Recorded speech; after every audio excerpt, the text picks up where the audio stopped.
For Xicana Boxing with top-ranked new fighter Chris Zavala.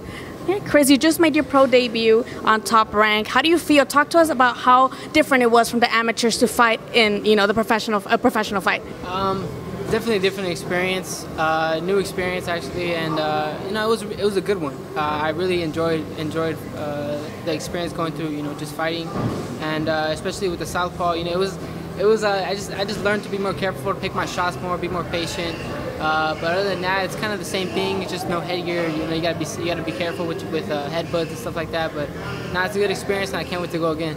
A lot of prospects, or when they start off, when they first make a pro debut, they kind of go the easy route. They get an experienced fighter, but somebody with more losses than wins, usually, to kind of play it safe. Yeah. You fought somebody who only had one defeat, correct? Yeah. What made you take that risk? Because a pro debut, you have to look good, and you did look good, but it could have been otherwise. What made you take that chance? Well, my coaches, we were confident in what we were doing. Every fight is the biggest fight of my life, so I treat no one else different. And that guy, he was an MMA fighter before he was a pro fighter. He had a hard head for sure, but it was a good experience to get a guy that actually had some experience and not just a pushover that I can blow away and not get any rounds in. And so it was a good first fight. I'm looking to capitalize more on my next one, but it was a good experience and I enjoyed it. My coaches were happy. I was happy, but I know I could do better.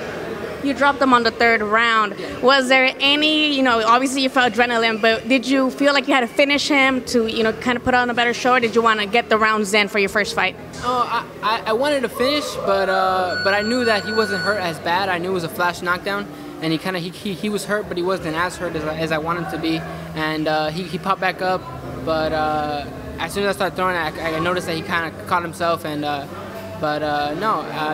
Of course, you want to finish the fight, but it's good that he stuck in there with me.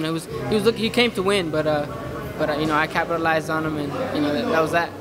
Here at Legends Boxing, you do a lot of variety of sparring. You did spar a southpaw in Jesse Magdaleno, who used to train here. Do you think that helps you out, especially hanging in there with bigger fighters, better fighters of you right now? Do you think that's helping you out, sparring with world champion or former world champions? Yeah, of course. Any experience is good experience, So sparring with those guys, you learn a lot. Jesse Magdaleno, he talks to me after sparring to tell me what I need to do better and what I got to do better. He's a great guy, and it was funny because that guy that I fought, we weren't expecting him to be southpaw the whole time, but he was, and it kind of threw us off a little bit. But you got to be ready for anything. You got to be prepared for anything. So it was a good fight. Great, we had a good game plan. But yeah, definitely any sparring is good sparring. Lately, it's become kind of a norm for prospects to be a lot of little show-offy online, to be posting Instagram videos talking smack about another fighter, or to just run up on them as they see them at other fights. What do you think of that? What do you think of them trying to get attention, not just in the ring, but outside with spectacles like talking smack? It's not my thing. I like to stay humble.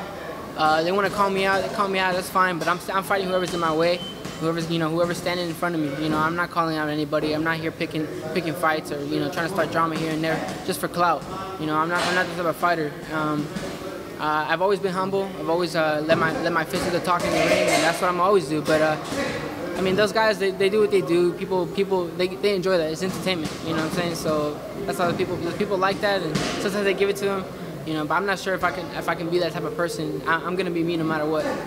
Talk to us about your feeling being picked by Top Rank, which is one of the best promotions out there. How do you feel? Was Top Rank? Did you get any other offers, or was Top Rank the one that you wanted to go when they picked you? I had a lot of offers, but it was difficult. It took me a year to sign because there was just so many managers and promotional companies that were just talking. We were all negotiating. But Top Rank, it was a dream of mine to sign with Top Rank. It's my dad's dream, my dream. We were hoping to go with Top Rank because we see how many world champions they produce and how they take care of their fighters. And I'm just very blessed to be with the best promotional company in the business right now. Do you have a manager currently, or are you still? Who's your manager? My manager is Richard Anthony. He's based out of New York. That's my manager. You do have always your mom here looking at you recording your sparring so you can study it later. How important is that for you that you have your mom by your side, your dad? You obviously have brothers as well who are into the boxing game. How does that feel to have the support of your entire family, not just in your fights but during sparring here as well?